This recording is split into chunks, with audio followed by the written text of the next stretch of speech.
Hello and welcome to Coach's Decision, a weekly talk show where we talk sports from the Bay Area and beyond. We have a very special episode today. The NBA is debuting this week.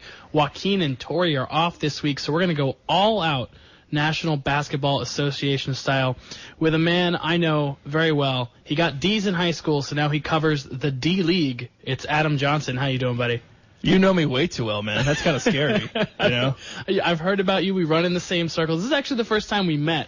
We've been internet buddies for a while. I wrote for your site for half a minute.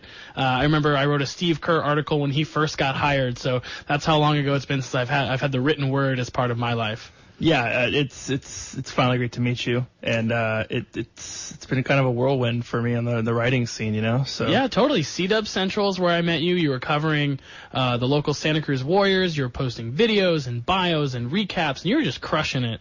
And now you're over at D League Digest, which you're going to be the D-League guy one of these days. And you're going to be the Buster Olney or, you know, the Mark Stein of the D-League. And it's going to be fantastic for you. And we're really happy for you. Well, I appreciate that. Thank you so much. And I appreciate you having me on tonight. Oh, no problem, dude. We're going to talk Golden State Warriors. We're going to talk Santa Cruz Warriors because we're going to get the champs out of the way first. We're going to break down the Eastern and Western Conference. Then later in the show, I'm going to kick Adam off because he doesn't watch baseball anymore. And Daniel Zarchi and I have to talk about the World Series. Let's go ahead and pay some bills. First of all, a favor you guys can do for us out there. If you like this show, go to coachesdecision.ksco.com and follow the links for fanatics.com and fansedge.com. Both of those are sports merchandise websites. You can save over 20% on thousands of NFL, MLB, NBA, and college items at both of those sites. That's fanatics.com and fansedge.com. But please go through our website, coachesdecision.ksco.com. There are links to both of those sites. Buy some stuff, help out our show. All right, let's go ahead and get started. Let's start with the Baby Warriors because I'm going to get really invested in this season. I'm going to start covering this team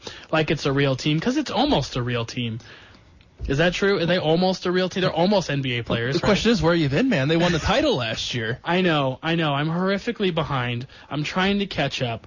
Are they bringing back players from next year? I know they're bringing back head coach Casey Hill. Who do they have back from last year? You got Darrington Hobson. That's a real name? Okay. That is a real name, yes, believe it or not.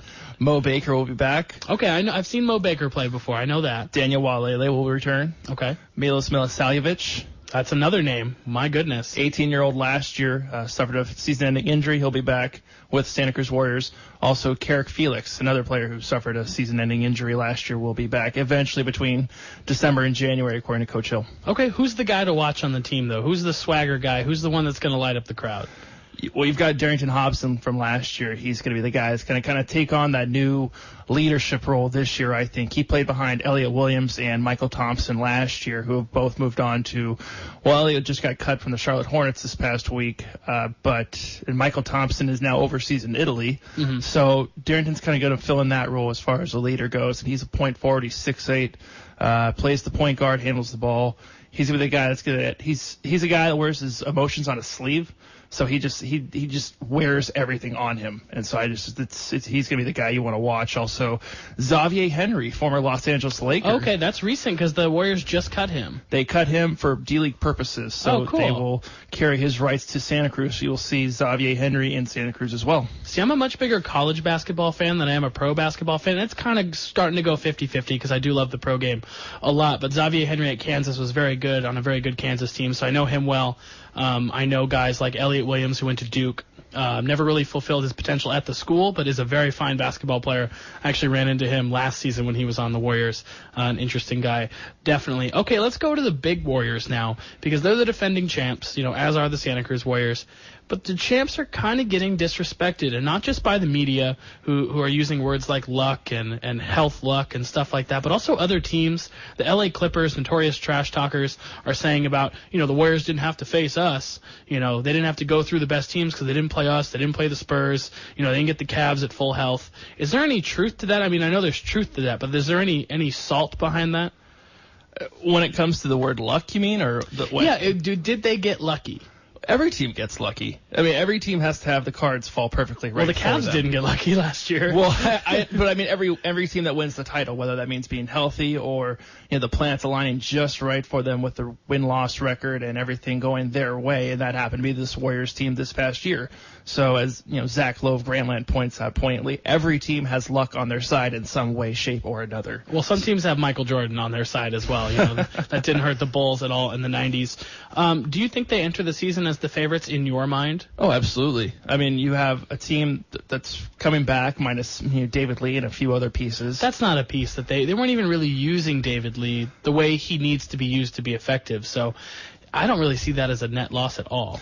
I mean, but when you look at his role when he came in the Memphis series, he kind of helped them out in that point too. But I think both on the court and off the court with what he provided, as an off the court asset, as just being a team player and providing that role as a veteran to the team has provides something, of substance. His team might not have been in the minutes and the numbers, but he's a guy that, stepped aside so Draymond could take on his role.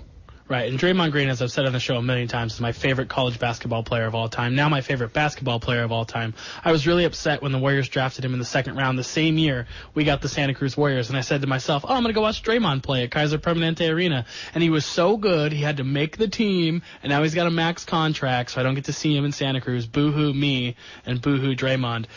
Do you think the lack of roster turnover helps or hurts their chances at repeating? Do you think it makes the team stale, or do you think they still have the same fire? It's the same fire. I mean, the continuity that something like that provides is invaluable to this team. And Bob Myers, to his credit, deserves Executive of the Year for the next 5 or 6 years for that Stephen Curry contract, which allows them to do these sorts of things. And that's got to be the move of the last decade. Well, thank goodness Steph had bad ankles his first couple seasons, or he would have had a much bigger contract, to be honest. Right, but I mean, they took a risk. It was a calculated risk, and knowing maybe where the salary cap was possibly going to put them in that position. So, I mean, you've got virtually everyone's coming back, the same starting five, pretty much. I mean, what more could you ask for? I mean, it might, put a target on their back, so that comes with any championship. Yeah, good luck. They had their target on their back a lot last season, and nobody could do it.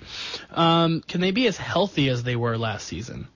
That's tough. I mean, it's tough to predict health. It's funny when you mention that with the Bogut injury today, but concussion, man, that's the worst. Basketball, you shouldn't get concussions. Everybody play nice out there. This is not the NFL. Right. I think it's impossible, virtually impossible, for them to be as healthy as last year, especially when you're coming off playing the longest season possible from the previous year. So there's going to be some wear and tear involved playing this year. But there's no way. I mean, you couldn't even predict that they would be that healthy this past year. Yeah, well, I've got some numbers to spit at you. Steph Curry, who had, like I said, some unhealthy seasons when he first got in the league, he's been healthy for 3 straight years, 78, 78, and 80 games in the last 3 years. That's virtually just giving him a couple rest days, or, my ankle's sore, coach, we're playing 3 games in 4 days, I'll miss one of those games. Andrew Bogut, back-to-back 67-game seasons, which for him is like 400 games because he's always injured. And like you said, now he has a concussion, out at least a couple games. But Bogut's legs seem to be holding up. Is it because his minutes have been reduced by the way the Warriors are playing, or is it just luck? His legs aren't holding up, you said? No, I'm saying his legs are holding up because they're not using him as much. He didn't get as much run as he did previously in his career when he had to be the 35 to 40 minute a game player, where now he just has to play 20, 25, anchor the defense. Do you think that's helping him extend his career or extend his number of games? I think it has to. I mean, you can't argue that playing fewer minutes doesn't, keep you healthy whatsoever, right? I mean, look at LeBron right now. He's falling apart. We'll get to the Cleveland LeBrons. We'll save that big sigh. One more question about the Warriors before we move on to the West in general. How long would Steve Kerr have to be out for you to be concerned about the team from a coaching standpoint? Once maybe they fall, several games below 500, maybe. I mean, I don't think you can put a timetable. It's like a month, a week, or 2 months from now. I mean, if they're winning, no one cares. If his back just completely goes and he can never coach again, can the Warriors keep this going with Luke Walton? I'd optimistic to say possibly. Obviously, Luke Walton, like Steve Kerr, knows what it's like to win a championship, so he's been there as a role player with the Lakers. So I don't know if they can just carry on naturally. I think this is almost like the training session for him, the proving ground for Luke Walton. But I I'm optimistic in that. I think, as long as they're winning, Steve Kerr can relax and be out for as long as possible. How many text messages do you think he's sending Luke Walton on a daily basis at this point? He's texting him during the game. You know that. Does Luke have to have his phone in his pocket, like on a little clip, and just have it buzz, buzz, buzz throughout the game? He's probably got Google Glass or something, so he just sees the text messages come across his eyes. Steve Kerr's got the POV. That's so awesome. All right, let's talk about the Western Conference, because I have some opinions, as I'm sure you do. You're saying that the Warriors are probably going to repeat, so you're saying the Warriors are your pick to come out of the West, and I'm going to agree with you on that. You gotta beat the champ to be the champ, and they haven't changed. Nothing's changed. They're still going to win games by double digits. But who is going to win the most games in the Western Conference this year? Because that doesn't really mean, it's not indicative of who's going to win the championship, but who's going to put up a high, gaudy win total this season? Like gaudy as an over 60? Or what do you think? Somebody has to win over 60, right? Or does everyone win in the 55 range? I think it's 58, 59 this year. I don't think it goes over 60, partly because the Thunder are back in full strength with Kevin Durant and Russell Westbrook. Whether that's sustainable or not, who knows? But I think adding them to the mix, puts a few more losses on teams and puts them at the top, maybe top 3, top 4. So who's your pick for the number 1 seed? I mean, would it be far off to say Warriors? It's not far off to say the Warriors. 59 wins. Okay, that's fair. They won, 67 last year? Curry says their goal, of course, is to do it again, maybe win 68. I think they take a little bit of a step back from that number, and I actually think there's a team that will put up a gaudy win total this year, and I think that's the Los Angeles Clippers. And I know we're still getting over the fact that the Clippers were so bad for so long, and they've seemed to have a lot of drama. But right now, you look at that roster compared to where it was last year. I'm going to give you 4 guys who are gone and 4 guys that replace them, or at least semi-replace them. Matt Barnes is gone. Big Baby Davis, Glenn Davis is gone. Hito Turkoglu might be on another planet right now playing basketball because he doesn't deserve to play on Earth. And Spencer Hawes, who we talked about a little bit pregame for different reasons. Those 4 guys are gone, but in comes Paul Pierce, who's going to be a crunch time player and can take the last shot. They now have 2 guys, Chris Paul and Paul Pierce, that can take the last shot. Lance Stevenson as your backup point guard, that's ridiculous. That's so much value right there. Josh Smith, who came in and looked like left-handed LeBron for a few minutes against the Clippers last year, and Wesley Johnson, who's a pretty good basketball player. I just think their depth this season is, I don't want to use the R word, but ridiculous maybe is a better R word to use. They're going to be able to bring guys off the bench with Jamal Crawford and have competence, not just have to let Jamal Crawford run around the court and try to make crazy shots. Am I out of my mind here? Possibly. I'm possibly out of my mind. Possibly. Okay. Only because on paper, those names look fantastic, right? I'm not asking Paul Pierce to be 2007 Paul Pierce. I just want him to come in, be a leader, hit a couple big shots, and be like a little mini coach out there.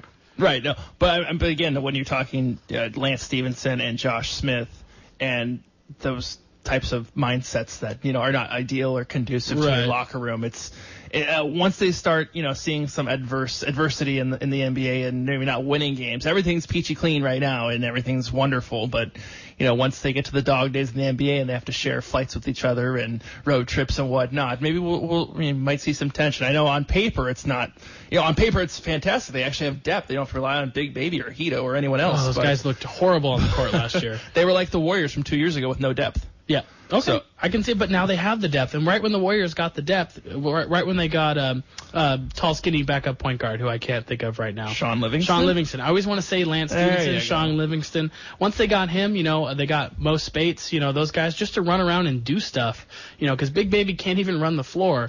Spencer Hawes couldn't even make it into the game because his coach hated him so much. So I think it's the Clippers this year, but you're going to disagree with me, and that actually makes me happy because now I have something to root for, even though I don't want to root for the Clippers, really. All right, let's run through the teams that made the playoffs last year and give me a yes or no whether they're going to make the playoffs. You already said Warriors. Rockets? Yes. Clippers? Yes. Blazers? No. I'm in agreement with you there. Losing LaMarcus Aldridge was not fun for them. Grizzlies?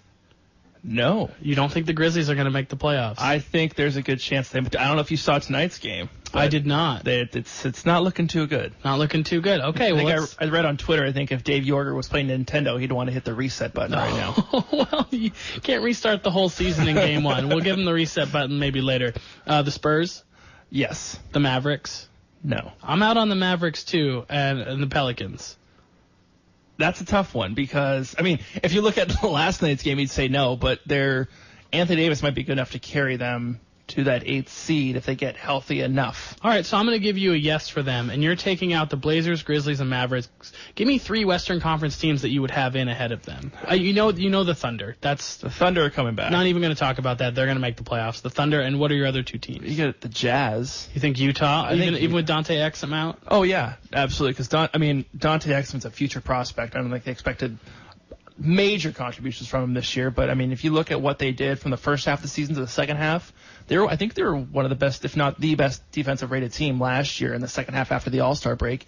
You got Gordon Hayward, Rudy Gobert. I love the Stifle Tower. The Stifle Tower is amazing. I love their bigs. Derek Favors is a very versatile big. He runs around and, like I said, does stuff. Rudy Gobert, solid in the middle. I really like the Jazz, and I would put them ahead of the Blazers and the Mavericks. I have the Grizzlies in. I need you to give me one more team to justify leaving Memphis out. Though. We're That's putting the Memphis problem. in then. Okay. Because it's going to be someone like Sacramento or Phoenix who are not playoff teams. As much as I want to see Boogie play in a playoff series, oh my God, this sounds amazing. They're not going to make the playoffs, so we're going to at least pencil the Grizzlies in as the 8th seed. I probably have them closer to the 6th seed. They didn't really lose anything. They didn't gain anything. They got a year older, which is not good because they're kind of an old roster to start with. But Marc Gasol's still first team on all defense. Zach Randolph's still in full Zebo mode, at least 40, 50 games a year. So I still like them. All right, we're going to do an ad break before we jump into the Eastern Conference. We're proud to be sponsored by local artist Ken Keegan. Ken is a huge fan of the New York Mets, who are currently blowing the World Series right now. We'll get to that in a little bit, so he's probably at home tearing his long, beautiful hair out. But he's also an artist, and a local artist at that. You can find his art on artwanted.com by searching Ken Keegan, Kenkeegan. He's got dozens of works up there. You can buy it, put it on T-shirts. You can get prints from him. We're going to give away some prints from his show next week when we're back at full strength. That's Ken Keegan, Keegan, at artwanted.com. All right, Adam, let's jump over to the East, the least, the not beast, a very bad, piss-poor conference. But there are 2 teams who are pretty good. And I want your pick, Cavs or Bulls. I say Cavs until you tell me LeBron. LeBron, they can get the 5th, 6th seed. They can even get the 8th seed and coast if they have to with their injuries to Kevin Love and or Kyrie Irving, if it comes to that. But it's LeBron's to win or lose. They destroyed the Hawks in the second round last year. And you can say what you want about Thabo Cephalos's broken leg or Kyle Korver can't shoot in the playoffs because people actually guard him or whatever. They steamrolled through the Eastern Conference last year. There wasn't really any resistance up there. I like the Chicago Bulls. I like this incarnation of the Chicago Bulls. I like Fred Hoiberg much better than Tom Thibodeau because these guys are going to play fewer minutes. They're going to be healthier. He's not afraid to put Noah in off the bench, which should have happened all along because he can't play extended minutes anymore. And I still pick Cleveland, and I hate it. You can't dethrone the king until it happens. I know, and he has such an easy path to the finals, which is so unfair. That, he can abandon Miami, leave them in what was dire straits is now starting to look better, but to leave them and now he just gets to steamroll because he has Kevin Love and Kyrie Irving, and he's the GM of his own team. He could sit for 20 games. Just realize sit for 20 games for no reason, and they would still make the playoffs. Do you think he would sit? Do you think he will take another hiatus this season? Absolutely. He has nothing to lose. Yeah, it didn't really affect him last year at all. It didn't affect the team. It affected their win-loss total, But that's all. In the Eastern Conference, that's relative. You're not. Unless you're top 4 seed, you get some home court advantage. But in the it's LeBron's conference to lose at this point. Has Greg Popovich ruined basketball? It's a serious question. Has he ruined the regular season of basketball? I don't think so. You talk about the journey last year with the Warriors and whatnot. I don't think he's ruined it per se. I think there's other scheduling issues as far as. I think that's an issue with the NBA. How many games they're putting in the regular season? Would you rather have a 66 or 62 game season where everyone plays each other twice and have it at that, or even 75 sounds good? No more 2 games in 3 nights. No more 3 and 4. Back-to-backs are bad. Teams lose because they're playing back-to-back, not because they're an inferior team. Right, but I wouldn't blame Pop for that. It's just a product of the system. He's smart enough to do that. Why not? I know, but it's when someone starts gaming the system and everyone starts copying it that the quality of play goes down. We've seen Tim Duncan play in 4,000 NBA games, but we want to see him play as many as possible before he retires, because the Spurs are better when he's on the floor. Curry plays in a lot of games, which is good, but he still sits once in a while. And, towards the end of the season, Kerr can kind of play with his rosters and not have to play guys. And I think it's all Pop's fault. I blame Pop. All right, so let's stick back to the East here. You give me yes or no on these teams. I think I wrote them in the order they finished last year. Hawks. Yes. Cavaliers, yes. Bulls, yes. Wizards. Yes.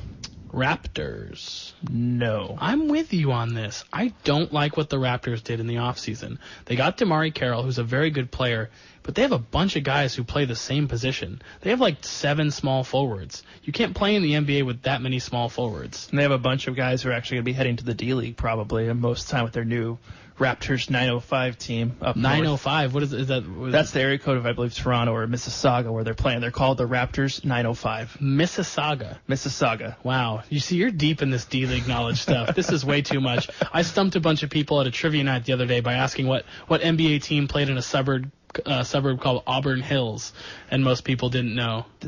The Pistons? The Pistons, yeah, outside Detroit. Wait a second. That's not that hard. See, Adam Johnson knows Mississauga 905, doesn't know what suburb the Pistons play in. I got a couple Pistons fans, so there's that. So I'm out on the Raptors too, maybe. I do think they have a decent shot to make the playoffs. The Milwaukee Bucks. Yes. They added Greg Monroe. So that was a good signing for them. I like the Greek Freak quite a bit. Chris Middleton's a solid player. They've got so much length. I think the question becomes, can Jason Kidd get anything out of Michael Carter-Williams and be the, point guard whisperer? Yeah, he may never be a starting point guard on like a top 4 playoff seed team, but he can come in off the bench and disrupt passing lanes, and he can get his shot a little bit. His shot's just not very good, so he's never going to be an elite distributor. But I think, yeah, those long arms and that long frame, maybe he could develop into that guy in the Warriors whose name I can never remember. He could be that guy, Michael Carter-Williams. I can remember his name because I watched so many darn Syracuse games. The Boston Celtics. Yes. And the New Jersey Nets. No. That's a big no. That's a big N-O. They are horrible. Right. I think I read, if I'm not mistaken tonight, they did not make a single three-pointer in their game against the Bulls. They were outscored 42-0 from the three-point line. That's pretty ridiculous. Do you think Prokhorov will abide by his word and get married? He said if they didn't win a championship in 5 years, he'd get married. Is that a threat you can really make? Well, I mean, that he's not mentioning the prenup in there, so I mean, that's how long it's going right. to be. Yeah, there's no contingencies on this marriage. Have a Britney Spears weekend marriage where it's like, whew, now that we're sober, let's call this thing off. Right. All right. So we have the Nets out and maybe the Raptors out. So who do we have in? You got the Heat. I like the Heat. Heat with Goran Dragic in there, and healthy Dwayne Wade and Chris Bosh, who's back to normal relatively. What's their ceiling? Because I can't find it. Because I think their ceiling is Eastern Conference Finals. No, I think they're. They could probably be the 4th seed in the East. Why can't the 4th seed make the Eastern Conference Finals? I mean, I don't think they have enough just in Dwayne Wade and Chris Bosh to lead them there. I think Goran Dragic is going to be rely on him a bit, but I think they can make it to the semis or the final. You're selling me on the finals. I know. I'm talking myself into it, right? Isn't it? I've stared at the roster and I'm like, Justice Winslow's that means they have to get through the Bulls or the Cavs then at some point. I think they can get through the Bulls. I don't think they'd beat the Cavs in a 7-game series, but I think it's possible to at least take Chicago to Game 6 or Game 7, and those series can go either way at that point. It's going to come down to injuries, how healthy Dwayne Wade is, how healthy Powell and Noah are, what the Bulls can get out of Derrick Rose. I just think there's enough variability that the Heat's ceiling is at least playing the Cavs in the finals if they don't have to go through them before that. Anyone else you want to throw in now that we tossed the Raptors? Let's just toss the Raptors out. Right. Sorry, Raptors. DeMar DeRozan, keep getting my fantasy team points. Who else can we toss in? I'm going full crazy right here and saying Orlando Magic. The Orlando Magic? Yes. Wow. I wasn't going to bring them up till later because I wanted to talk about them as a non-playoff team, but let's talk about them now. Alfred Payton. Aaron Gordon. I love Aaron Gordon. They're so young. I think Scott Skiles, though, it's funny. I was doing research on Scott for a separate topic, and a Scott Skiles article came about him fighting his, players on his team and throwing punches in practice, which is an aside to say the least. But I think, with a different culture and a new head coach in there instead of Jock Vaughn, that they might surprise some people, Whoa, crazy. Victor Oladipo. Oladipo. Don't sleep on Deep. I don't sleep on Deep. I actually, that year, I watched so much college basketball because I was writing for SB Nation that year. I was a college basketball blogger. And coming into that draft, I said, I don't care what you guys think. Victor Oladipo should be the #1 pick because his floor is so high. He's always going to be the fastest player on the floor unless, Ty Lawson or Drew Holiday happen to be in the game. He's got excellent defense, and he's got a really good stroke. So I really like Oladipo. I've always been supportive of him. They're my most exciting team that's not the Warriors. They're a league pass team. Yeah, they're a league pass team. After you get through all the playoff teams that you can enjoy watching because they're going to make the playoffs, that's the team you just want to see in a random game. Oh, they're playing the Bucks. That'll be a lot of fun. Even if both teams aren't going to win the championship, that's going to be a fun game. And they added Super Mario Hezonja, who they say he can win the dunk contest and the three-point contest because he's that versatile. I'm looking forward to it. I mean, we're only, one game in tonight, but I think they have a lot of upside. And they're very young, obviously, so they might have that working against them. But, yeah, I mean, I don't think it's outside of reason with the Eastern Conference the way it shakes down. What do you think about Paul George coming back for the Pacers? Does that make them a playoff team? They're going to go small this year. No Roy Hibbert. They're going to try to, I'm not going to say pace and space because I don't know if they quite have the personnel for that, but they are going to go small. I don't think so. I don't think they can get it done with Paul George being as good as he is. They might be that 9th team, that 8th team if they sneak in, but I'm more inclined to, with the depth that Orlando has, to put them ahead of the Pacers at this point. That sounds amazing. This season's actually heating up to be really good. I'm excited to watch a lot of basketball. Okay, that's the East. You're picking the Cavs to come out, as am I, so we're both saying Cavs-Warriors rematch. I'm going to have on notice the Bulls and the Heat, and then the West. I don't know what to do with the West. It's going to be a dogfight.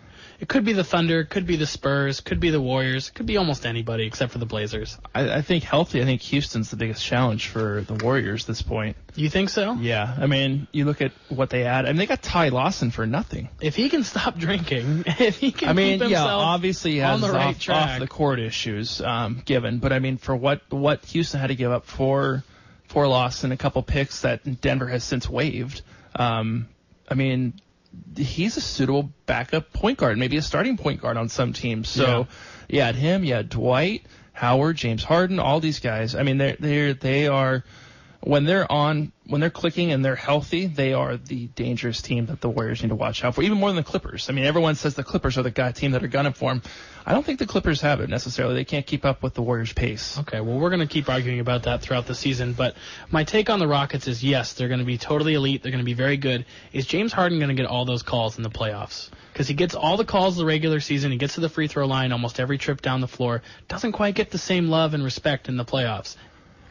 James Harden, I'm going to say this right now, will win MVP this year. Okay, that was coming up. We're in the quote-unquote miscellaneous section. We're going to talk about some awards. We already did exciting teams to watch. Is there any team you find unwatchable?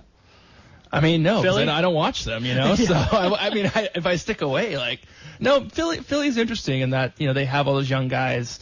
I mean, I'm a big Robert Covington guy.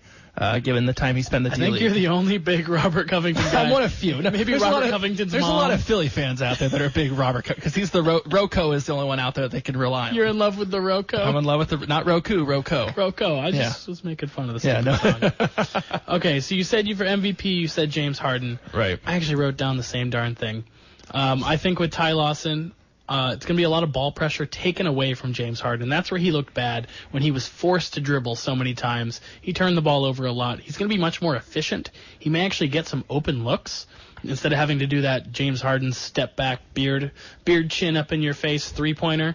I think he is going to be the MVP, if not Anthony Davis. Because Anthony Davis is the favorite. He has to be. Yeah. Obviously, I mean, he's the man-child. Now, Clint Capella, though, for Houston, who spent, I think, 38 games last year in the D-League, was absolutely monstrous. I mean, he was on a minutes restriction. He averaged 18 points and 9 rebounds a game. Can he shoot free throws? I don't think so. Yeah. That's my only problem. That's a question. But. Yeah, those guys, it's really hard in the modern NBA because coaches are so smart. Assistant coaches are so good about regulating fouls. Players are so smart about avoiding fouls that guys like that come on the floor. Even it's a problem with DeAndre Jordan, why he doesn't play so much in crunch time, because you can't put him on the line. Detroit looks like a great team this year already with 2 wins, but Andre Drummond in the last 5 minutes, all you have to do is foul the guy, and he shoots under 55% from the line. So, those guys become hindrances at some point. Well, it's funny you mention that because last year the D-League experimented with a rule change where if you foul away from the ball, the player you fouled, that team gets to choose the free throw shooter. So that means, that kind of eliminates that rule, and you didn't see that happen at all last year in the D-League. But that's also because there's no real bigs. It's a guard-heavy league. Yeah, and here's the thing. Make your free throws. You're a professional. This is the two things that frustrate me, and I know Bill Simmons talks about this. Your professional athlete, stay in shape. Your one thing you have to do is control your body, control your weight, be in shape. Second thing is learn to make free throws. I don't care if you're a three-point shooter, whether you're a big, whether all you do is turn over one or both shoulders and throw the ball off the backboard. You have to be able to make a wide-open, 12, 13-foot shot? I don't even know how far the free throw line is. I don't understand how they've made it this far in their careers without someone like an AAU coach or a high school coach or someone setting aside, okay, you're going to take like a week here and you're just going to practice free throws until you figure it out. I mean, I'm with you on that. I'm confused how they've made it this far unless their upside is so good they don't need to make the free throws. Well, we're going to bring Daniel Zarchi on to talk about baseball later, but his big thing is I don't understand. I can make 5 out of 10 free throws, and you should see his shot. It's horrific. It's one of the worst shots I've ever seen. And I say, well, how about this? Go run 2.5 miles, right, and then shoot. Then see how well you shoot. It's really hard when you're sweaty and you're breathing, and right. There's the crowd and everything. So I don't blame them for missing, but there is a way that you can make free throws, and it will keep you on the floor, and it will get you paid. At this point in the NBA, if you are big who has 18 rebounds a game and makes his free throws, you're going to make the max plus, So please learn how to shoot your free throws, Andre Drummond, just for my fantasy team. Some more awards. Defensive Player of the Year. Who you got? Rudy Gobert. The Stifle Tower. I think. Just trying to impress your host. Yeah, of course. Obviously, it's quite. He's got Draymond Green. Obviously, he's gonna fight for that title as well, or that award, because he got snubbed last year, and I'm sure he's got a huge chip on his shoulder. He's got a huge something, and that explains his nickname, which we won't say on air, but that's one thing I love about Draymond. He does play with a chip on his shoulder. He plays like the guy on the court who wants it the most because he has to. He doesn't have quote-unquote talent. He doesn't have physical tools other than a very large rear end that he uses to move guys around. So I'm actually picking him this season. He got paid. He doesn't care about money. The first thing he did when he got paid was give like $2 million to Michigan State so they can build a new practice facility or something. He doesn't care about money. This guy came from nothing and just wants to play basketball. So just leave him alone, and he will do great things. I think my favorite quote from the finals was when he was talking to Bob Myers saying, hey, they said I couldn't play in the league, and Bob's response was, you're shorter than I am. How tall is Bob Myers? I don't know. He's a pretty tall guy. Okay, because Draymond's like 6'6", but, man, he uses every inch of it. Yeah. Rookie of the Year. Jahlil Okafor? It's got to be. The counting stats are going to be there. He's going to get points. He's going to get garbage rebounds. He doesn't play any defense. 26 points tonight, in fact. Oh, yeah, he's going to win that pretty easily. Sub-question, because I want to get into what really matters. What rookie has the best NBA career ahead of him? That's a really... This is a good class, so this is a tough question. Porzingis? You think Kristaps? I think you're laughing. Well, you love tall, skinny white guys because there's enough of them in your family. I think. Yeah. No, I think he's 7'3" and puts the ball on the floor and has an outside jumper. Is he big enough though? He'll get big enough. I mean, he's only 19 years old. You have to remember that. Not everyone's body fills out, though. Look at Sean Bradley, and Phil Jackson's already compared him to Sean Bradley. Well, Phil Jackson's so mean. He drafted the guy. He's like, I drafted you, and hey, you might be Sean Bradley someday. Well, he's also the guy that said, how's 3-point shooting going? Oh man, everyone has typos in their tweets. Why are we getting on a man in his 70s about his ability to tweet? That's ridiculous. It's like getting on me for my ability to understand Viagra ads. Back in my day, we flew carrier pigeons. Yeah, into the hoop. We just gave the ball to a pigeon and he dropped it in the basket. I think D'Angelo Russell. I love this guy. I know he's 19 as well, and he's got tools out the wazoo. He doesn't have elite athleticism, but he can play both guard positions. He's 6'5". He's smooth. He's smart. He doesn't make a lot of mistakes. He played in the Big Ten. You can't turn the ball over a lot in the Big Ten. You don't turn the ball over in the Big Ten because you get benched. I think he's like a skinny Eric Gordon or a taller Darren Williams that kind of can be a power point guard. So I really like him for the Lakers. What do you think of D'Angelo? I love it, and I can't wait till Kobe leaves so it could be his team. I know. Well, he's not ready yet. It's still early in his career, so it's not quite ready. All right, let's burn through a couple more of these. Who's the best offensive player in the NBA? Not necessarily who's going to win the MVP. Who is the best offensive weapon? The best Stephen Curry. Yeah, it's Curry, isn't it? Well, I mean, the guy who can dribble and shoot think of the history of the NBA. Guys, the best shooters were just spot-up shooters, pull-up shooters. Mm-hmm. There's no one in the history of the game that can handle the ball like him, that just creates his own shot like he does, and does it with flair and finesse, and has vines galore after every game. When he fell down in the preseason, got up, dribbled the ball twice between his legs, and hit a 3 in some dude's face. I was like, well, that's it. He's got the belt. I mean, he's the best shooter, the best dribbler, and probably the best weapon in the league. I've got some numbers. He shot 49%, nearly 49% from the floor, despite 1/3 of his shot being three-pointers, and a lot of those being deep and or contested. That's insane. And if you look at his numbers, I think he's always off to a slow start when he starts a season. Yeah, and he dropped 40 last night, so Right. maybe 60, 65 next game. Yeah. Per 36 minutes, only Durant, Westbrook, and Harden scored more points last season. Curry also had 8.5 assists per 36. Westbrook had 9, but Westbrook also had a statistical anomaly of a season because those 9 times were the only times in those games he passed the ball. Well, to himself, or Yeah, could he Speedy Gonzalez it like when Speedy Gonzalez plays tennis? Just throws it up to himself. But Curry also had 1.2 fewer turnovers a game than Russell Westbrook because he's a better point guard and he has a better system. A guy to watch out for this season for me is Damian Lillard. He could win the scoring title. He still might not be the best offensive player, but somebody's got to score in Portland, right? yeah, I think I'm not that high on Damian Lillard though. Unfortunately, I know he's an Oakland 31 native. points a game though. Really? No, you don't think so? I don't think he can do it. Unfortunately. Okay, I just think someone has to score. And tonight it was C.J. McCollum. I know we're doing this NBA preview and we have all these this season numbers in our head, so it's not really fair. But I really like Dame Lillard this season. Also on my fantasy team, last team, I'm going to mention that. Well, thank you, Adam, for coming in. Oh yeah, no problem. I really Happy to be in. appreciate you, buddy. Oh yeah, absolutely. DLeagueDigest.com, is that the name of the That's site? the name of the site if you want all your D-League information. You do, like, Ask Me Anythings on Twitter once in a while. Yeah, I like reading and then. those. Yeah, every now and then. Hey, shoot me a question on Twitter. You can find me at AdamJNBA or at D-League Digest. Adam J. NBA, you're the man. Thank you for coming on the show. I'm going to do a promo, and then we're going to switch over to Daniel's Archie. So we'll talk to you later, dude. Thanks for having me, man. No problem. All right, our next sponsor is 99 Bottles, located in downtown Santa Cruz. It's your premier destination for dining and drinks. They have 99 types of beer, even more than that, and they can make you anything that you need there. If you drink enough, they will literally put your name on a brick on the wall. Oh, does Adam? I'm gonna put you back on here because you have a brick on the wall. No brick, but I've got my name on the wall. Okay. How many drinks did you drink? You don't have to answer you have to this. ask my liver. Oh, I was to say, I thought you were gonna say my wife. I was like, oh Well, no. I think on one of my plaques says my wife is my AA sponsor. Oh, is it really? Okay. Yeah, well, so. that's good that she's supportive of you. She drives you places. Right. That's good. I love 99 Bottles. My buddy Luke is one of the floor managers over there. It's a really well-run place. They support the show, and they support us well. So thank you again to 99 Bottles. It is time to switch gears here. We did the basketball for 35, 40 minutes, and that was fun. But Danny's here to talk about some baseball. How you doing, Danny?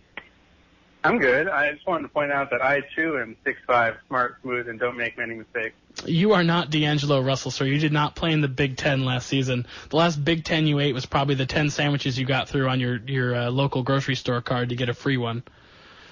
That's accurate, actually. I was going to make a joke, but I just can't deny that. I think I beat you to it. That was a good one.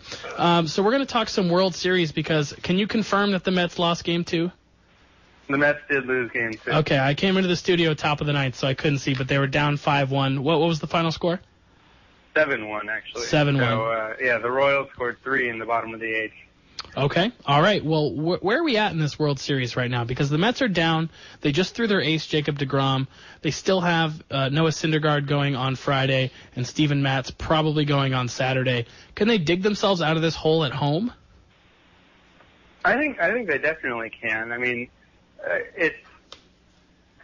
the Royals have a really good top of the rotation. I mean, I don't know exactly why Edinson Volquez was considered their number one over Johnny Cueto, but I think that it's pretty safe to say that even if the top of the rotations are somewhat similar in terms of quality, that the back of the rotation is definitely more in the Mets' favor. Yeah, I can agree with you on that. The bats apparently need to do a little waking up. You know, they had an okay game in Game 1, but this is not acceptable. Johnny Cueto had given up 14 runs in 16 innings. I know some of that was against the Blue Jays, which you can't really blame him for, but they needed to get at Cueto a little bit more while his confidence was shaken. But Johnny Cueto is one of the best pitchers in the league. And he hadn't been since coming over to the Royals.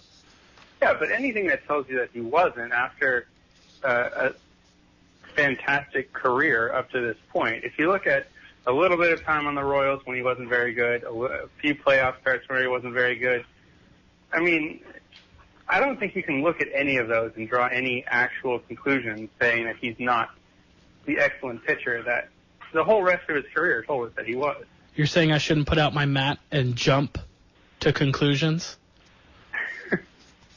I mean, Johnny Cueto, David Price, there are a lot of pitchers that are excellent and have had, Clayton Kershaw, and have had hiccups in the playoffs.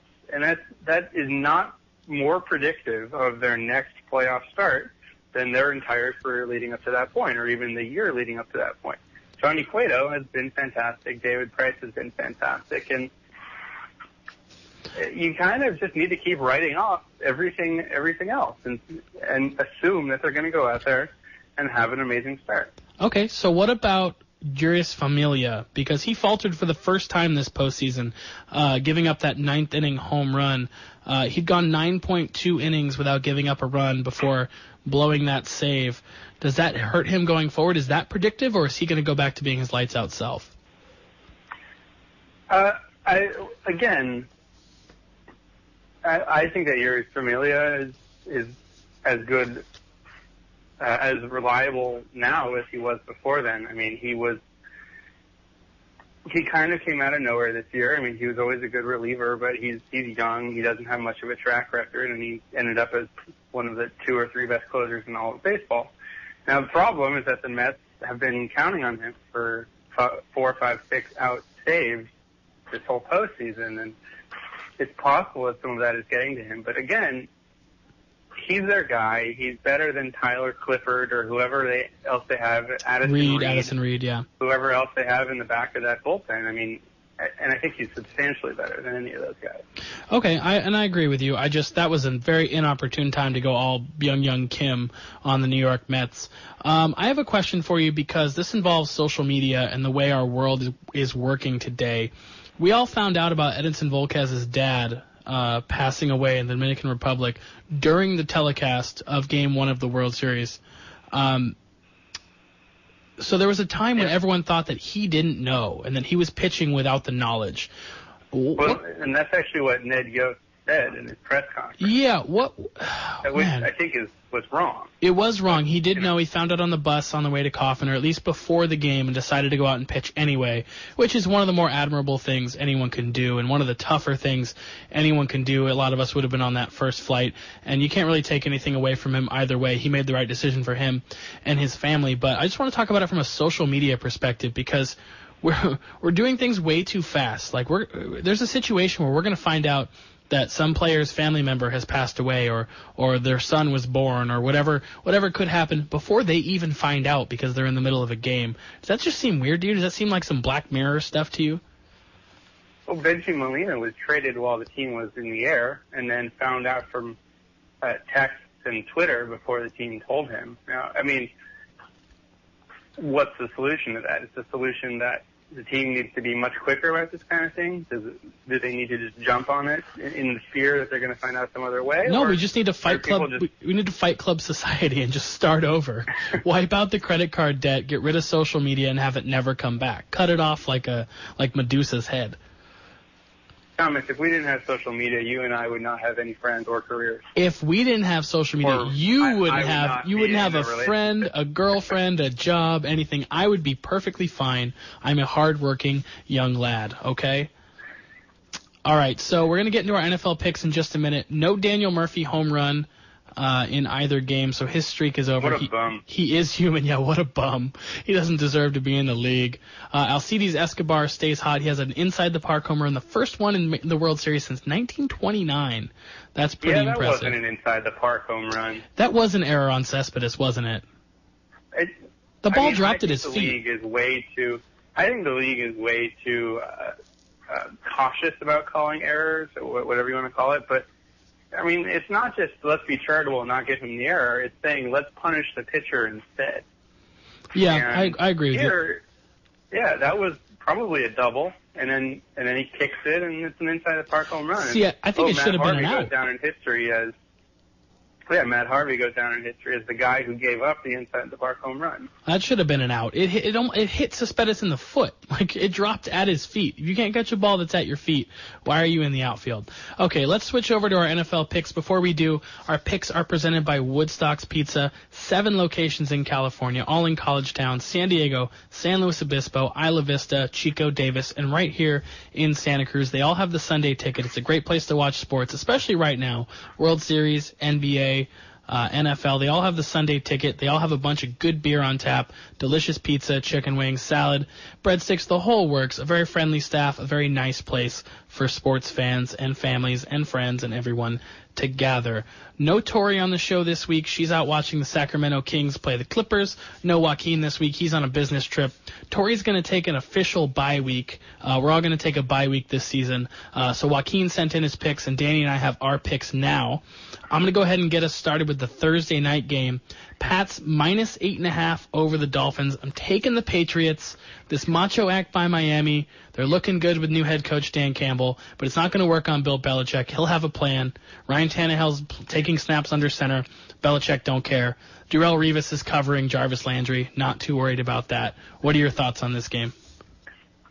I'm actually taking the Dolphins plus 8.5. I think that it seems like the Patriots have been getting the back door, or not covering. Not secure, not locking the back door.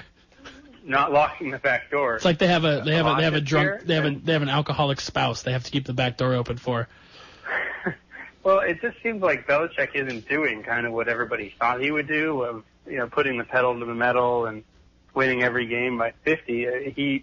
He gets the lead, and then they do kind of back off in the fourth quarter. And I think the Dolphins, I laughed at the Dolphins as much as anybody early this season, but it seems like they've really found something, and I think Tannehill kind of steps up, and this ends up not being all that high scoring of a game. And on a Thursday, it seems like 8.5 is just a lot of points. Yeah, I just don't believe in the whole macho routine lasting the whole season. It's hard to get guys that emotional week after week after week. Joaquin's going to take Miami plus 8.5. He says it's too many points against a hungry front four. He is right. Cameron Wake is playing much better.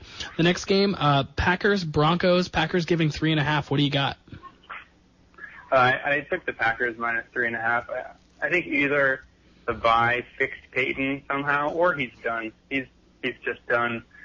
The Broncos' defense is obviously the best part of that team. I don't think that they scare Aaron Rodgers the way they scare most other quarterbacks. And if the Broncos' defense isn't putting up numbers, I don't think their offense can. Okay, well, Joaquin's joined you. He's got Pack minus 3. He says Aaron over the Duck Hunter, which I guess is Peyton Manning. That's a pretty decent nickname. I'm actually going to take the Duck Hunter and the 3.5 points. Denver gets DeMarcus Ware back. Green Bay's getting Devontae Adams back. Those are both the key additions. But the Denver pass rush, I don't think is going to allow Aaron Rodgers to go deep and find a guy like Devontae Adams, because DeMarcus Ware is the scare that you're talking about. I know Rodgers is mobile, but he does get hit. I'm going to take the home dog, Denver, in the elevation. They're both undefeated. Somehow, some way, the Broncos stay undefeated. Peyton Manning in the noodle arm in primetime. Lock it in. And that's it. We're done. No, I'm just kidding. We have one more game, the Monday night, before we get to our wild cards. We have the Indianapolis Colts getting 7 against the Panthers. We'll start with Joaquin. He's taking Colts plus 7, calling them the backdoor cover champs. Do you agree with him? I actually do. It seems like Joaquin and I are kind of in sync tonight. I think the Colts are not awful. I think Andrew Luck might be getting closer to healthy. I think the Panthers win this one, and probably easily. But again, I think it's a backdoor cover, and Andrew garbage time Luck is probably going to end up with really good numbers. Yeah, this seems like a sucker bet to me. It seems like Vegas wants you to take the Colts, and I've been a sucker all year, so I'm just going to keep that rolling. People say Andrew Luck is hurt or looks like he's playing hurt. His offensive line is so bad, he's always hurt. Like, he's always banged up. But he plays, and he's going to play better this week. He won't get booed again. That was really tough to watch him get booed after all he's done for that franchise. I guess their expectations are pretty high. As for Carolina, the gravy train's going to end here. It's finally going to stop. They may eke this game out, but I don't think they cover. Cam Newton's playing like a below-average quarterback for the first 3 quarters. He's only really getting it done in the fourth quarter, and they played some pretty horrific teams. So for a guy that has a worse QBR than Derek Carr, I'm going to bet against him and take Andrew Luck. No thoughts on that? I mean, I already told you my thoughts. I think Carolina is pretty good. I think they're going to win this game, but I think it's. When it's just us, Danny, we have being closer than we think. We have to counterpoint when it's just us. There's no one else to giggle or chip in. But I pointed, and then you counterpointed, and then you were looking for me to give a counter repost or something like that. Okay, you're going to be a lawyer, Danny. You're going to have to figure this thing out. What's your first wild card game? My first wild card is Giants at Saints. I'm taking the Saints -3.5. Oh, we're going head-to-head on this one. I took the Giants. Well, I think the Saints at home. And Drew Brees at home, the Saints are looking better. You know, even as he struggled, Drew Brees at home is something you want to bet on. So. Okay, well, I'm going to take the Giants. They're just playing better. They're a better team than the Saints. And if you can get points when you have the better team, I don't care if it's on the road or whatever, Eli's going to gather himself, and he's going to torch a horrific New Orleans defense. They have nobody out there. New York can also stop the run, so there's going to be no Kiri Robinson bursting through the middle of the line. So I'm taking Giants +3.5. Joaquin's going to take Raiders +2.5. He likes the home dog action on that for a Raiders team that might be really good. My second wild card, I'm going to take the Steelers over the Bengals. This line was shocking to me. I wanted to pick this game because I like this game. I almost took the Bengals, but I'm actually going to take Big Ben and the Steelers. Big Ben's back. Pittsburgh went 2-2 without him with some pretty bad quarterback play, so they're a solid team. And these AFC North Division games are pretty tough, so I'm going to take the home team and take Pittsburgh. Do you have any skin in this game? I don't. I looked long and hard at it, but I don't know if Ben is going to come back and be angry, or I don't know if that actually means anything, or just something people say when they don't know what else to say about things. I also think this is going to be the Andy Dalton game. You know what Andy Dalton game I'm talking about. The bad Andy? There's always a bad Andy. Not prime time. It's middle of the day. No one's going to be watching this. Okay, all right. What's your second wild card? My second wild card is Jets at Raiders, and I'm taking the Jets. So you're going against Joaquin. You guys aren't in lockstep. Oh, yeah. Okay, so Jets -2.5. I think Fitzmagic is going to pick apart the Raiders' excellent secondary. That's not a thing. That's not a thing. Fitzmagic is a thing. That's not a thing. Don't you dare. Fitzmagic is a thing. You're on Twitter way too much. They come up with all these stupid little sayings. All right, well, we're going to lock in. Go ahead. Well, I think Carr and company are just going to have a hard time getting anything going against this defense.